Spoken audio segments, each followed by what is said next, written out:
Votre invité aujourd'hui dans la grande interview en direct sur Boursorama, c'est Jean Peyrelevade. Bonjour. Bonjour. Je suis très heureux de vous avoir parce que l'actualité nous sert. On a cette polémique aujourd'hui autour des 37 millions d'euros, montant du parachute doré que le patron d'Airbus, le président Thomas Enders, va toucher quand il prendra sa retraite dans même pas une semaine. C'est le calcul du cabinet Proxinvest. On le voit, le patron d'Airbus. Qu'est-ce qu'on se dit? On se dit, à l'heure des gilets jaunes, c'est délirant, c'est astronomique comme chiffre, où on se dit, ma foi, c'est une boîte qui fait 3 milliards d'euros de profit. Je parle de l'an dernier. Il y a la méga commande des Chinois pour 30 milliards. Ils laissent Airbus en mauvais état. Comment on tranche là-dessus? Ou est-ce que c'est scandaleux? Voilà, c'est énorme, c'est colossal. Je pense qu'on a nécessairement un regard de nature politique. Je veux dire, on ne peut pas s'intéresser au problème en soi sans faire référence à la société autour, la société dans laquelle nous vivons. Il n'y a pas de rationalité précise qui permette de dire il devrait avoir $1 million ou 100 millions de dollars, ou en euros, peu importe. Mais comment on arrive à ce calcul? Alors comment Airbus arrive à ce calcul de 37 millions d'euros? Moi j'ai un regard qui consiste à dire ce niveau de rémunération pour quelqu'un en plus qui quitte la société par rapport au monde dans lequel nous vivons, c'est une provocation. C'est une provocation parce que c'est une confirmation pour les gens ordinaires, si je puis dire, ceux qui n'ont pas ce niveau de responsabilité, qu'il y a une sorte d'aristocratie qui vit de manière complètement différente, suivant des usages et des coutumes complètement différentes de celles des oui, gens mais ordinaires. Je ne suis pas là pour le défendre, mais dans ces 37 millions d'euros, il y a sa retraite chapeau qui est discutable, mais il y a une clause de non-concurrence qui est discutable, et puis il y a des actions qu'il a accumulées pendant quelques années, auxquelles il n'a pas touché, et qui touchent aujourd'hui. C'est ça qui me choque le plus. Je veux dire, la retraite chapeau, après tout, quand on regarde les chiffres de près... 1,3 million par an de retraite chapeau. Moi, on m'avait dit 900 000. Donc, ouais. Bon. 26 millions d'ici à sa mort, enfin, sachant qu'après c'est des calculs, on ne sait pas quand est-ce qu'il va... Dire qu'il a en retraite 60% de son dernier salaire de base, ce n'est pas très différent de la règle générale. Il a un salaire de base plus élevé, mais bon. La clause de non-concurrence... il part à la retraite. Le type, il part à la retraite. Pourquoi une clause de non-concurrence? Il a 60 ans. Il pourrait aller chez Boeing comme consultant. Donc, 3 millions d'euros pour cette clause, pendant un an. Ça se discute déjà. Mais il y a une certaine logique. Là où je suis en désaccord profond avec beaucoup de techniques de rémunération aujourd'hui de présidents de grandes sociétés cotées, c'est l'énorme paquet d'actions. Parce que ça veut dire que vous liez complètement le pilotage des sociétés, qui sont des sociétés nécessairement d'intérêt collectif, qui intéressent des centaines de milliers de gens, vous le liez à la tenue du marché financier. Donc c'est la marque même. C'est d'ailleurs la théorie américaine, c'est la théorie du capitalisme américain qui est au service de l'actionnaire. Ouais. Donc ça veut dire les grandes sociétés sont gérées fondamentalement en fonction du seul intérêt de leurs actionnaires. Et ça me choque. Ça, je pense que c'est une erreur profonde. C'est le principe qui est le plus répandu. Non. C'est le principe qui est le plus répandu dans le capitalisme américain, anglais et français.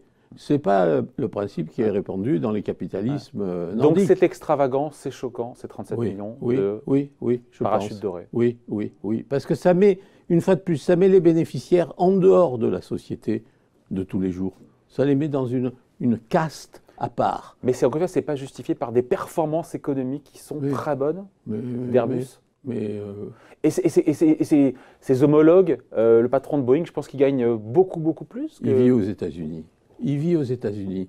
Et continuons. Vous pensez que la montée du populisme aux États-Unis est complètement étrangère à ce type de dissociation de la société américaine ?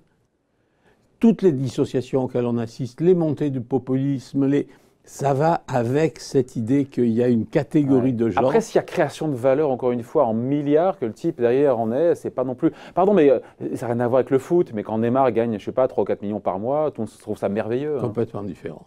Bah ouais. Complètement différent. Parce que je vais continuer dans la provocation. D'abord, les footballeurs, d'abord, ils ont une carrière plus courte. Ouais. Hein. Puis ils donnent du plaisir aux gens. Deuxièmement, ils ont un vrai talent individuel, prouvé. Il n'a pas un talent, Thomas Sanders, patron d'Airbus. Ben, ça, c'est une question de fond. S'il y avait eu M. X au lieu de M. Thomas Sanders... Quels auraient été les résultats, les performances d'Airbus? Personne n'est capable de répondre à cette question. Absolument personne. Absolument personne. Et donc, il y a... Vous écoutez tout... Il y a ces grands groupes sont des gros paquebots qui sont finalement... qui seraient plus ou moins pilotés de la même façon, quel que soit le dirigeant. Oh. Oui, mais oui, oui. Ce que je pense, trop souvent en tout cas. Je pense qu'un mauvais dirigeant peut tuer un groupe très vite. Ça, oui, la capacité de nuisance est fantastique. Les bons dirigeants, c'est pas si rare. Donc, est-ce qu'il a fait tellement mieux que son prédécesseur, dont tout le monde a déjà oublié le nom? J'en suis pas convaincu. Bon, il y a un personnage que je considère comme individuellement formidable. Ouais. Qui n'a jamais réclamé ce niveau de rémunération pour faire le même boulot. Hein. Qui ça? Louis Gallois. Il a été dans ce poste-là, si je ne me trompe pas. Il a été dans ce poste-là. Demandez à Louis Gallois s'il est parti avec 35 millions d'euros, vous verrez la réponse. On a vu les protestations de Bruno Le Maire, qui dit qu'effectivement c'est extravagant.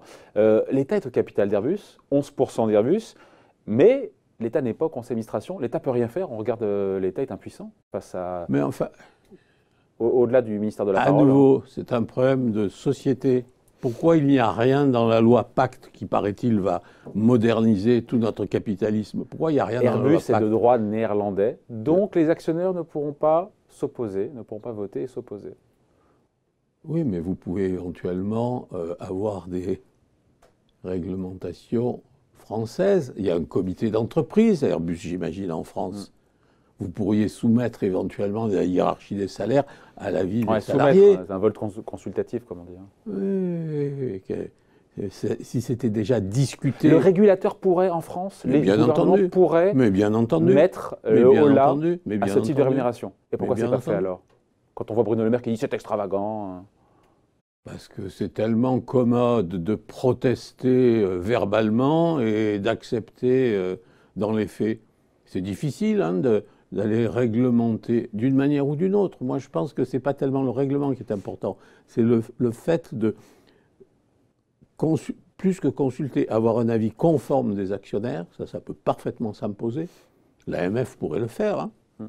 Et deuxièmement, vous pouvez imposer, et ça c'est à la loi de le faire, le fait que les rémunérations du comité exécutif soient discutées au sein du comité d'entreprise. Ouais. Pourquoi les seules personnes auxquelles on n'en parle pas, ce sont les salariés? Ils ne sont pas directement concernés? Évidemment. Et quand on voit justement Carlos Ghosn, c'est dans l'actualité, c'est France Info qui nous dit que là aussi, retraite chapeau de quasiment 800 000 euros par an jusqu'à sa mort. On se dit quoi C'est encore pire là, hein. On est en dehors de toute rationalité. Ouais. Et Renault est obligé en même temps de lui verser cette somme ou pas? Une fois que c'est contractuellement... C'est ça. Ouais. Une fois que c'est contractuellement signé, je veux dire, c'est trop tard de venir pleurer après. Ah, c'est scandaleux. C'est au moment de la construction. Donc vous dites au gouvernement de remettre dans l'ordre. Il y a un code AFEP, MEDEF, c'est ça, mais ça sert à rien, quoi, en gros. Et puis Airbus, il vous répond, moi, ma structure centrale est aux Pays-Bas, donc le code AFEP-MEDEF... je m'assois dessus. Je m'assois dessus. Il serait allemand, il serait resté en Allemagne, il serait sous la cogestion allemande, il ne pourrait pas faire ça. Hein, il serait vraiment avec des exploitants aux Pays-Bas, avec des usines aux Pays-Bas, il ne pourrait pas faire ça. Il serait dans le régime de la codécision. Donc ils ont mis juste l'état-major aux Pays-Bas, le siège social, et ils font ce qu'ils veulent. Bon, super. On change de sujet, et pas tellement plus réjouissant, sur la retraite. Vous avez vu tout ce qui s'est passé. Le Canard enchaîné nous dit que Jean-Paul Delevoye, qui est le commissaire en charge de cette réforme, il est assez colère. Il attend une clarification exécutive parce qu'il y a eu quand même des grosses dissonances. C'est Gilles Legendre aujourd'hui, là, qui nous disait, enfin pas chez nous, mais qui était, je crois, sur Europe 1, qui disait non, non, mais c'est 62 ans, l'âge de départ à retraite, ça ne bougera pas, c'est 62 ans. Tout ça est quand même assez, pas très rassurant quand même pour les Français. On n'a pas compris où il y a cette promesse de campagne du président qui dit l'âge minimum, ça restera 62 ans et après. C'est stupide. Je l'ai dit pendant la campagne, je n'arrête pas de le dire depuis. On ne peut pas promettre quand on n'a pas la ressource en face. On ne peut pas augmenter les retraites, on ne peut pas diminuer les charges, on ne peut pas augmenter les salaires, on ne peut pas diminuer les cotisations sans jouer sur l'âge. J'avais Laurent Berger qui était vendredi sur ce plateau. Ouais. Je lui ai dit, mais attendez, mais si on fait rien, à partir de 62 ans, dans quelques années, quand on prendra notre retraite, les pensions seront plus basses que celles d'aujourd'hui. Il me dit, rien ne le dit, rien ne peut l'affirmer. Non, mais c'est la CFDT, ils sont constructifs à la CFDT quand même. Oui, mais la CFDT... Il n'y a pas de l'idéologie là-dedans, il y a pas de... C'est vraiment du pragmatisme, que de dire oui, on vit plus longtemps, il y a allongement de la durée de vie, notamment après la retraite, donc il faut... Je vais vous dire d'où ça vient. Jusqu'à présent, le système de retraite, depuis des décennies, était déficitaire. Et donc, tous les gouvernements successifs qui ont décalé l'âge de la retraite, ils ont décalé l'âge de la retraite pour lutter contre le déficit. Donc, le bénéfice vu par les Français, nul. Hein, comme on vit tous avec du déficit public qui continue d'ailleurs, qui ne se réduit pas ou peu. Tu peux quand même. Tu peux, mais pas, moins que ce qu'on disait il y a simplement un an. Hein, donc, bon. Mais ça diminue quand même. Donc, jusqu'à présent, c'était une punition décaler l'âge de la retraite. Parce qu'il n'y avait aucun avantage. La disparition du déficit, tout le monde s'en fichait. Aujourd'hui, on peut expliquer aux Français que si on décalait l'âge de la retraite, mettons de 3 ans, pour se mettre à peu près au niveau de tous nos partenaires européens. On aurait plus de pensions ou on sauvegarde le niveau des pensions? Non. On pourrait arbitrer surtout. On pourrait d'abord indexer explicitement les pensions sur l'inflation, alors que pour l'instant, bon. Deuxièmement, on pourrait éventuellement réduire un peu le niveau de cotisation et donc donner du pouvoir d'achat tout de suite aux Français. Donc, mais le gouvernement, il le sait tout ça. Pourquoi est-ce que le gouvernement nous dit c'est pas un sujet de finances publiques, il n'y a pas de déséquilibre? Aujourd'hui, on est dans la meilleure visibilité. D'une certaine manière, ça rejoint votre question précédente. Ma réponse est la même. Dans les deux cas, nous avons un gouvernement qui, depuis des années, agite des idées, parle, fait des promesses et n'attaque pas les problèmes de fond. Vous ne pouvez pas traiter le problème des retraites en France sans toucher. Alors, vous avez le choix. Soit l'âge de la retraite minimum de 62 ans, vous pouvez aussi jouer sur la durée, sur le nombre de. Mais encore une fois, ce qui nous est présenté, c'est que cette réforme des retraites, nos pensions seront pérennisées. Mais c'est faux. Mais c'est ce qui nous est dit. Fake news. Je le dis. Fake news. C'est ce que dit le gouvernement. Attendez. Fake news. Fake news. Je l'ai dit à Jean-Paul Delevoye lui-même. Et qu'est-ce qu'il vous répond? Qu'est-ce qu'il vous répond? La réponse est admirable. Elle dit moi. J'ai pris les prévisions économiques du comité d'orientation. Conseil d'orientation des retraites. Conseil d'orientation des retraites. Qui a varié dans le temps aussi. Je ne suis pas responsable de la situation économique de la France. Donc je prends les chiffres qu'on me donne. Avec les chiffres qu'on me donne, il n'y a pas de problème. Qui montre que le besoin de financement des retraites à horizon 10-15 ans n'est pas démentiel non plus. Oui, avec un 8,8% de taux de croissance. Alors qu'on fait moins de 1% depuis 10 ans. Ouais. Et un 4 dans les prochaines années selon le gouvernement. C'est-à-dire déjà 0,3 points de moins que ce qu'il disait il y a un an, je rappelle. Même en septembre d'ailleurs. Ouais. Donc on se dit qu'il faut se préparer encore une fois à toucher des pensions rabotées si on ne travaille pas plus longtemps, c'est ça? Oui, il n'y a aucun doute là-dessus. Aucun doute là-dessus. Vous savez que... Donc le gouvernement nous ment là-dessus, pardon. Oui, je vais vous donner un chiffre simple, vous pourrez vérifier. Pour maintenir, pour indexer les retraites sur l'inflation. Ça coûte 3 milliards par an. Voilà. Vous avez le chiffre. Vous le savez. Ah ouais. Mais à part vous et moi, qui le dit aux Français? Bon. Donc quand on cette réforme ne résoudra pas... rien. Non, mais en fait, on a compris que c'est comme le totem de l'ISF, ce totem de l'âge de départ à la retraite à 62 ans, ils ne vont pas y toucher. Mais si on part à 62 ans, on n'aura pas une retraite top. Elle sera grignotée, rabotée. Oui. Et donc, de plus en plus, chacun devra travailler plus pour avoir la même pension qu'il aurait eu il y a 10 ans, 15 ans. C'est ça? Voilà, exactement. Et en plus... C'est pas dit, c'est pas bien dit. Non, c'est pas dit. Et en plus, ça veut dire que vous laissez le problème être traité par les retraités eux-mêmes, suivant qu'ils auront la capacité ou pas de prolonger, de trouver de l'emploi, etc. Ils pourront maintenir ou pas leur niveau de retraite, et vous n'obtiendrez pas des compensations qui pourraient être très intéressantes pour les salariés, éventuellement, au niveau des cotisations. Il nous reste quelques instants ensemble, Jean-Pierre Levade. Dans les Échos, aujourd'hui, on a Bruno Le Maire et Gérald Darmanin qui nous disent qu'en matière de baisse d'impôts, le gouvernement va beaucoup plus loin que les ambitions initiales. Ça va le faire sourire. Ils avaient prévu 1 point de PIB de baisse de la pression fiscale sur les ménages sur le quinquennat. Et là, on en parle de 1,4 points. Ils nous disaient on baisse plus les impôts que ce qui était prévu. Ben oui, mais du coup, le déficit se réduit beaucoup moins que ce qui était prévu. Certes. Mais à l'ère des Gilets jaunes, il y a plus de baisse d'impôts que ce qui était prévu. Oui, c'est ce qu'ils nous disent. Et oui, et donc ce nouveau gouvernement, il s'installe dans l'ancien monde où on distribue de l'argent avec du déficit. Et en même temps, Gérald Darmanin affirme que, pour la première fois, je le cite, depuis 30 ans, son gouvernement a réduit la dépense publique. A réduit. Je ne sais pas si on peut voir la tête de Jean-Pierre Levade. Hein. Alors là, je voudrais bien qu'il m'explique où elle a été réduite. En fait, elle augmente moins vite qu'avant. Ah, voilà. Oh là non, mais là. voilà, c'est ça. En fait, oh là là. Mais c'est la réalité. Elle augmente moins vite qu'avant, la dépense publique, heureusement, mais elle ne baisse pas. On a aussi une inflation qui est quasi nulle. Donc, c'est aussi un facteur de moindre progression. Donc, c'est refake news de la part du ministre de l'Action et des Comptes publics. Oui, mais écoutez... Ils sont installés dans l'ancien monde. Et je constate malheureusement que c'est vrai de plus en plus de nos leaders politiques. J'attends des gens qui parlent vrai. Et il n'y en a plus beaucoup. Ouais. On finit avec la taxe d'habitation, c'est confirmé. Donc Gérald Darmanin nous dit, pour 100% des Français, notamment pour les 20% les plus aisés, elle sera supprimée d'ici 2022. Un engagement qui est tenu, c'est bien quand même, non ? Après, la question du financement, on revient à la question du financement. Sauf que c'était une mesure inutile qui coûte extrêmement cher. Plus de 20 milliards.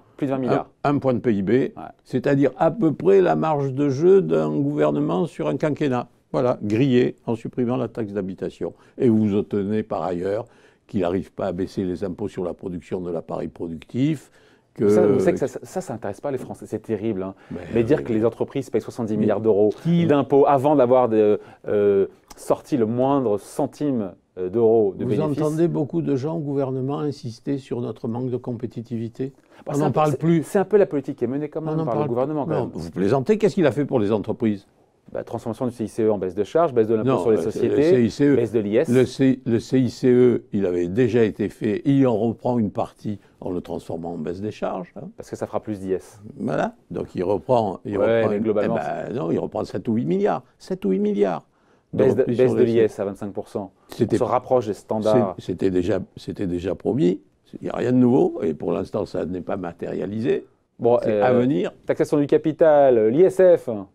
vous me dire, c'est pas... L'ISF, ça ne profite pas aux entreprises. Vous savez, ça, c'est ma critique de gauche, hein, cette fois-ci. Ça ne profite pas aux entreprises, l'ISF. Ça profite aux rentiers. Donc, il aurait dû laisser l'ISF ? Il aurait dû supprimer l'ISF pour les investissements en fonds propres. Point. Voilà. Mais, a priori, la porte a été sitôt ouverte, sitôt refermée. On nous parle d'une évaluation qui ne sera pas facile. On finit là-dessus à faire cette évaluation. Je ne sais pas ce que vous en pensez, mais l'évaluation de la transformation de l'ISF en IFI, je demande à voir, non ? Oui, moi aussi. Allez, merci d'avoir été avec nous, donc, le banquier conseil Jean-Pierre Levade, qui était l'invité de la grande interview en direct sur Boursorama. Merci.